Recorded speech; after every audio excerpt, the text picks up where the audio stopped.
నా హృదయపూర్వక నమస్కారాలు. చాలా సంతోషంగా ఉంది. అవనిగడ్డ గురించి చాలా విన్నాను. మా వైఫ్ కూడా దగ్గర రేపల్లి నుంచి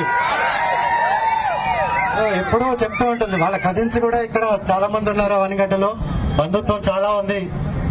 సో ఈరోజు బుద్ధప్రసాద్ గారి గురించి పెద్దగా నేను చెప్పేది ఏమి లేదు. మీ అందరికీ కూడా తెలుసు. 56 ఏళ్ల నుంచి ప్రజాసేవలో ఉన్నారు. వారి కుటుంబం ఎంతో మంచి మనసు కలిగిన వ్యక్తి. మా ఫ్యామిలీకి కూడా చాలా క్లోజ్. సో చాలా సంతోషంగా ఉంది. ఆయనని మీరు దగ్గరుండి గెలిపించుకోవాలని నేను ప్రార్థిస్తున్నాను. అదే కాకుండా ఈరోజు నేను ఇక్కడ జనసేన పార్టీకి మద్దతు పలుకుతూ ఇక్కడ రావడానికి కారణం ఏంటంటే, మన రాష్ట్రం మొత్తానికి కూడా ఇదొక పెద్ద అవకాశం. అభివృద్ధి బాటన పట్టించే అవకాశం మీ అందరికీ ఉంది. మీరు దయచేసి ఆలోచన చేసి మంచి క్లీన్ గవర్నమెంట్ ఎవరు ఇవ్వగలరు? ఏ నాయకుడికి విజన్ ఉంది? పవన్ అన్న విజన్ ఏంటి?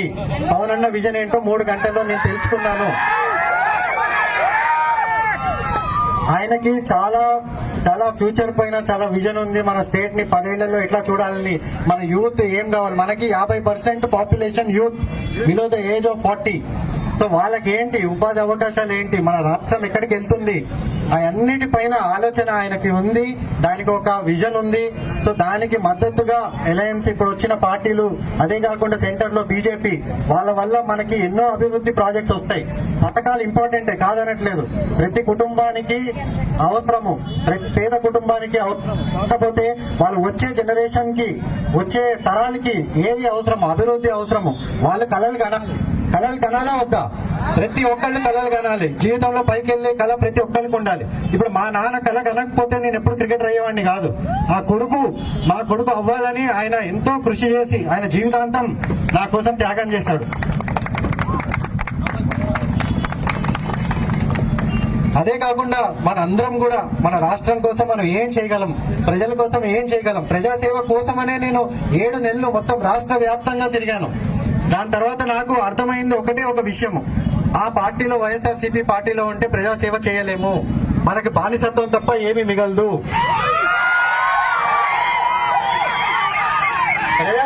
ప్రజాసేవ చేయాలి, మనుషులకి సేవ చేయాలి. మీరు చెప్పండి, ఒక్క ఎంపీ ఎమ్మెల్యేతో మీకు ఏమైనా పని అయిందా ఈ రోజు వరకు?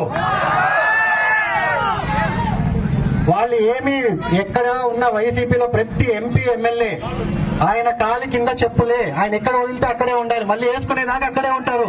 వాళ్ళతో ఏ పని అవ్వదు.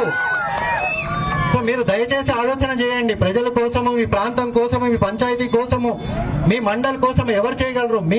మీ యువత కోసము, వచ్చే జనరేషన్ కోసము, ఒక్క నియోజకవర్గం కోసము, అదే కాకుండా మొత్తం మన రాష్ట్రం కోసము. దేశంలోనే మన రాష్ట్రము ఎన్నో ఏళ్లుగా 50-60 సంవత్సరాల నుంచి, స్పెషల్లీ మన కోస్తా ప్రాంతము అన్ని విధాలుగా ముందున్న ప్రాంతాన్ని వెనుకబడేశాడు, భయంకరంగా వెనుకబడేశాడు. ఒక్క ప్రాజెక్ట్ లేదు ఇక్కడ. మనం ఏం అడిగినా గానీ కృష్ణా జిల్లా దగ్గర నుంచి గోదావరి జిల్లాల దాకా, ఉమ్మడి జిల్లాలు ఇప్పటి వరకు ఒక్క ప్రాజెక్ట్ అయింది లేదు. మేము ఉన్నప్పుడు కూడా ఎన్నో అడిగాం. అయ్యా ఇది అవ్వట్లేదు, గుంటూరు ఛానల్ అవ్వట్లేదు, అయ్యా దీన్ని ఏమైనా చేయండి, దాన్ని ఏమైనా చేయండి, ఎన్నో అడిగాం. ఒక ఫ్యాక్టరీ తీసుకురండి, ఇక్కడ అందరికీ అందరూ బీటెక్ చేసిన వాళ్ళు ఉన్నారు, ఇండస్ట్రీస్ తీసుకురండి. ఒక్కటి లేదు, ఒక్క ఆలోచన లేదు. ఏమన్నా అంటే ఒక బటన్, ఆ బటన్ తో ఏమవుతుంది? సరే, బటన్ తో పాటు ఒక బొచ్చ కూడా ఇస్తే అయిపోద్ది మొత్తం రాష్ట్రానికి. నేను ఒకటి మీ అందరినీ కోరుకుంటుంది, దయచేసి మీరు ఫ్యూచర్ గురించి ఆలోచన చేయండి. పథకాలు ఉంటాయి, దాంతో పాటు అభివృద్ధి కూడా ఉంటుంది. అదే కాకుండా మన ప్రాంతము, దేశంలోనే మన రాష్ట్రము నంబర్ 1 రాష్ట్రంగా చూడాలని నా కోరిక. ప్రతి యూత్ కూడా అదే కోరిక ఉండాలి. అన్ని రాష్ట్రాలు వేరే డైరెక్షన్ లో వెళ్తుంటే మనం ఇంకో వైపు వెనక్కిపోతున్నాము. అన్ని విధాలుగా వెనక్కిపోతున్నాం. మెల్లగా చూస్తే బర్మాలో కలపాల్సి వస్తుంది మనల్ని. దయచేసి అర్థం చేసుకోండి. నేను ఎందుకు చెప్తున్నానో అర్థం చేసుకోండి. నేను 7 నెలలు తిరిగి ఉన్నాను. నాకు తెలుసు అక్కడ ఏం పని చేయలేము, వాళ్ళతో ఏం పని కాదు. మీరు ఏ ఎమ్మెల్యేని ఎన్నుకున్నా, ఏ ఎంపీని ఎన్నుకున్నా వాళ్ళకి ఏ పని చేసే కెపాసిటీ లేదు, వాళ్ళకి ఏ పని చేసే పవర్ లేదు. సో ఈ రోజు ఇంకొకటి, జనసేన పార్టీ అనేది ప్రతి కులాన్ని, మతాన్ని ఒకటేలాగా చూసి అందరికీ ఈక్వల్ ఆపర్చునిటీ ఇచ్చి సామాజికంగా, రాజకీయంగా అందరినీ ముందుకు తీసుకుని వెళ్లే ఏకైక పార్టీ జనసేన పార్టీ. ఆ జెండా కింద ఆయన ఆయన విజన్ మొత్తం రాష్ట్రానికి కులాలు మతాలు భేదాలు మన ఇళ్ళ కొట్టిన రోజు మనం ముందుకెళ్తాము. ప్రతి ఒక్కరము జన సైనికుడు అంటే మనం అరవటం కాదు, కేకలు పెట్టడం కాదు, ఒకరిని కొట్టడం కాదు. మన ప్రవర్తన, మన పద్ధతులు, మన ఆశయాలు ప్రతిదీ మనము సమాజ హితంగా మనం ముందుకెళ్ళాలి.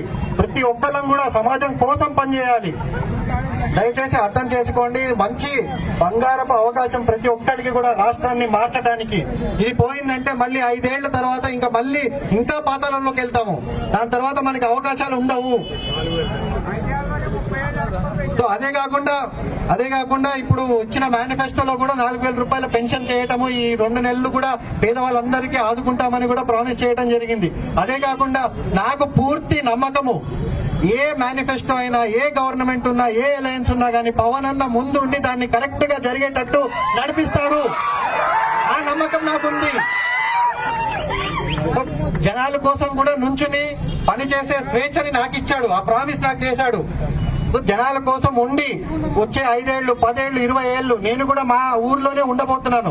20 ఏళ్లు మన రాష్ట్రం కోసం చేయాలి. అందరు యూత్ ప్రతి రంగం నుంచి ముందుకు వచ్చి చేయాలి.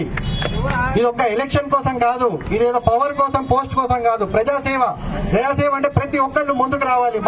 మన వంతు పని, మన వంతు త్యాగం మనం చేయాలి. నేనైతే రెడీగా ఉన్నాను చేయటానికి. మీ అందరూ కూడా యూత్ దయచేసి కరెక్ట్ పార్టీని నమ్మండి, కరెక్ట్ విజన్ ని నమ్మండి. నమ్మి ముందుకెళ్లి బుద్ధప్రసాద్ గారిని, బాలశౌరి గారిని, ఇంకా మొత్తం అలయన్స్ ని గాజు గ్లాసు పైన ఓటేసి మొత్తం అలయన్స్ ని గెలిపిస్తారని పూర్తి నమ్మకంతో ఈ రోజు అన్ని వదులుకొని, నా మొత్తం జీవితంలో వదులుకొని ఇక్కడ మీకోసం వచ్చి